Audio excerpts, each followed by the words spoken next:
안녕하세요. 예기형 25기 파블항공 부사장 이장철입니다. 제가 몸담고 있는 우리 파블항공은요, 2018년도에 설립된 스타트업이고 드론 아트쇼를 시작으로 해서 드론 배송, 관제 시스템, 일명 드론 택시라고 불리는 UAM에 이르기까지 드론을 중심으로 다양한 서비스를 제공하고 있는 드론 전문 회사입니다. 하얀 도화지 위에 그림을 그리듯 글로벌 드론 산업에서 우리 파블항공이 그림을 그리듯이 만들어가는 세상을 꿈꾸는 비전과 파블로 피카소의 혁신성을 담아 사명이 만들어졌습니다. 저는 파블항공의 다양한 사업군 중에서 군집 드론을 중심으로 하고 있는 드론 아트쇼, 드론 교육, 그리고 유통과 레저 부분에서 부사장으로서 맡은 임무를 하고 있습니다. 특히 제가 중점을 두고 있는 것은요, 기술의 예술을 결합하여 기술의 콘텐츠화하는 것에 역점을 두고 있습니다.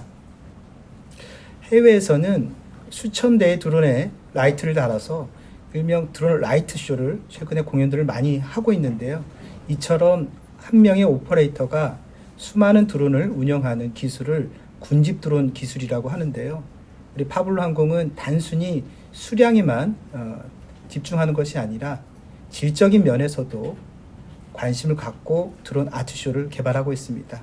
드론을 활용하여 유성 드론쇼를 연출한다든지 주간 연막을 활용한 드론 에어쇼, 그리고 중대형 드론을 활용한 타워 드론쇼에 이르기까지 오직 파블로항공만이 할 수 있는 특화된 연출을 개발하고 있고요. 그리고 최근에 많이 공연하고 있는 기본적인 그 드론 라이트 쇼에 불꽃뿐만이 아니라 레이저, 조명, 그리고 미디어 파사드, 그리고 최근에는 가상현실까지 결합하여 다양한 기술과의 융복합을 하고 있는 멀티미디어 드론쇼에 특화된 기술을 개발하고 있습니다. 이러한 기술을 바탕으로 하여 하이온 리조트에서는 매주 토요일 날 상설 공연으로 현재 진행하고 있기도 합니다. 저는 작년에 20여 년 동안 다니던 한화그룹을 퇴사하여 인생 2막으로 스타트업인 파블로항공에 입사를 했습니다. 그동안 불꽃축제 기획에 입지를 다졌었는데 갑자기 드론이냐라는 부분에 주변에서는 걱정 반, 염려 반, 그리고 또 격려의 말씀도 많이 들었었는데요. 사실 저는 드론에 대해서는 10년 이상 관심을 가졌던 분야이기도 합니다. 평창 동계올림픽 때는 제가 먼저 연출단에 드론쇼 하자고 처음 제안하기도 했었고요. 그래서 정선 스키장에서 한 달 동안 인테 드론쇼와 함께 콜라보로 불꽃 연출도 진행했었습니다. 사실 우리나라에서 열리는 올림픽에 해외 기술이 들어간 것이 못내 아쉬웠고요. 그래서 올림픽 이후에 국내 드론 업체를 찾다가 만나게 된 것이 지금 현재 몸담고 있는 파블로항공입니다. 제가 한화에 있을 때 우리 파블로항공과 함께 불꽃 드론을 처음 개발했고요. 2020년 10월에는 기아차 뉴 로고 런칭해서 303대의 불꽃 드론을 갖고 세계 기네스에 등재되기도 했었고요. 그리고 현재 제가 파블로항공에 와서 금년 9월에는 511대의 불꽃 드론으로 기네스 세계 기록을 다시 갱신하기도 했습니다. 적어도 이 분야에서만큼은 세계 최고 기술을 보유하고 있다고 자부하고 싶습니다. 특히 이 드론쇼는 그 친환경적인 이미지가 강하고 그 기업의 로고라든지 이미지를 직접적으로 표현할 수 있기 때문에 그 기업에서의 홍보라든지 마케팅적인 관점에서 현재 드론쇼를 많이 선호하고 있기도 합니다. 우리나라뿐만 아니라 지금 전 세계적으로 이 드론 산업은 미래 산업으로 각광받고 있기도 하고요. 저희 파블로항공은 작년에 미국 애리조나주에 그 미국 지사를 설립하여 현재 미국에서도 지금 사업을 진행하고 있는데요.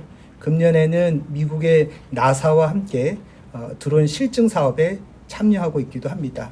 그리고 금년 7월에는 가평에서 드론을 갖고 배송 서비스를 하는 상용화 사업에 국내에서는 처음으로 시작하기도 했습니다. 이외에도 미래 성장 산업으로 볼 수 있는 드론 택시, 일명 UAM 부분에서는요, LG그룹, 그리고 카카오 모빌리티, 그리고 제주항공과 더불어서 컨소시엄을 이뤄가지고요, 현재 이 분야 사업에서도 참여를 하고 있습니다.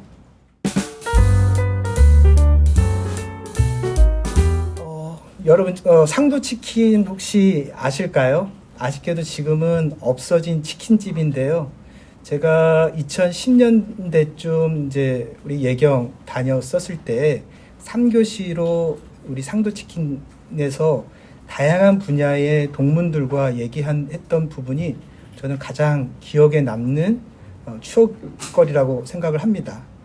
그리고 그 당시 때는 MT라든지 신입생 환영회, 체육대회 등 그 동문들과 교류 자리가 굉장히 많았었는데요.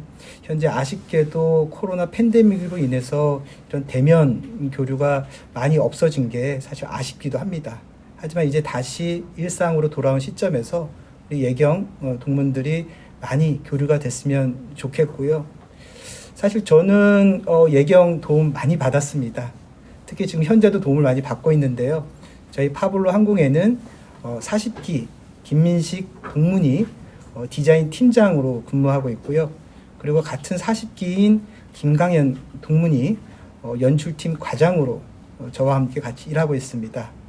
그리고 최근에는 우리 김현희 동문하고 제주도에서 그 엑사를 활용한 드론쇼 공연에 같이 콜라보하기도 했었고요.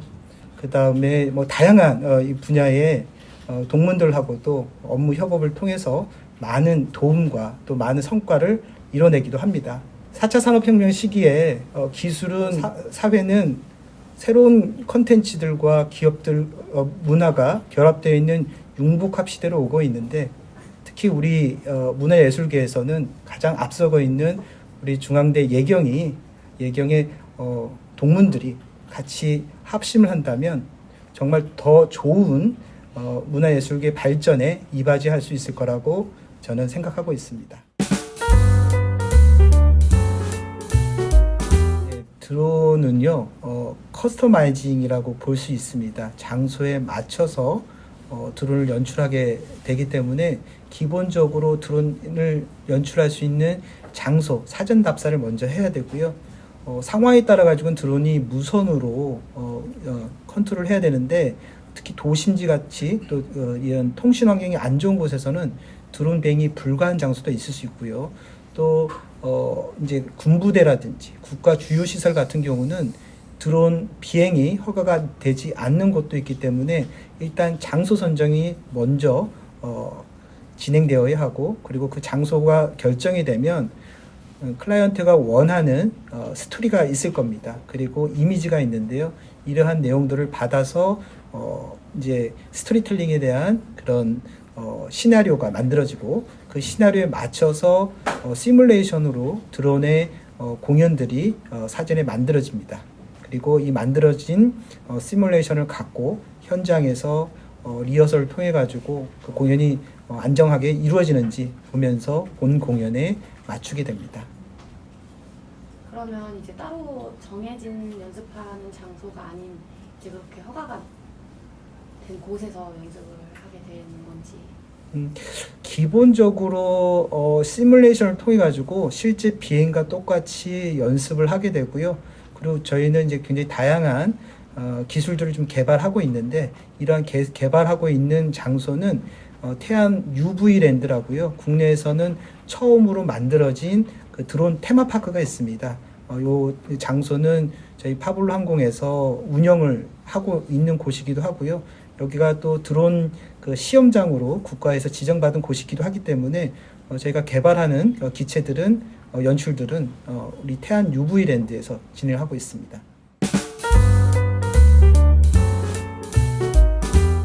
국내뿐만 아니라 해외 거의 대부분의 드론쇼 회사들은 일명 드론 라이트쇼라고 해서 드론에 LED를 달아서 연출하는 부분에 집중을 하고 있고요. 저희 회사는 그런 드론 라이트 쇼에 불꽃이라든지 레이저, 조명, 그리고 다양한 컨텐츠와 결합되어 있는 멀티미디어 드론 쇼를 통해 가지고 차별화하고 있습니다.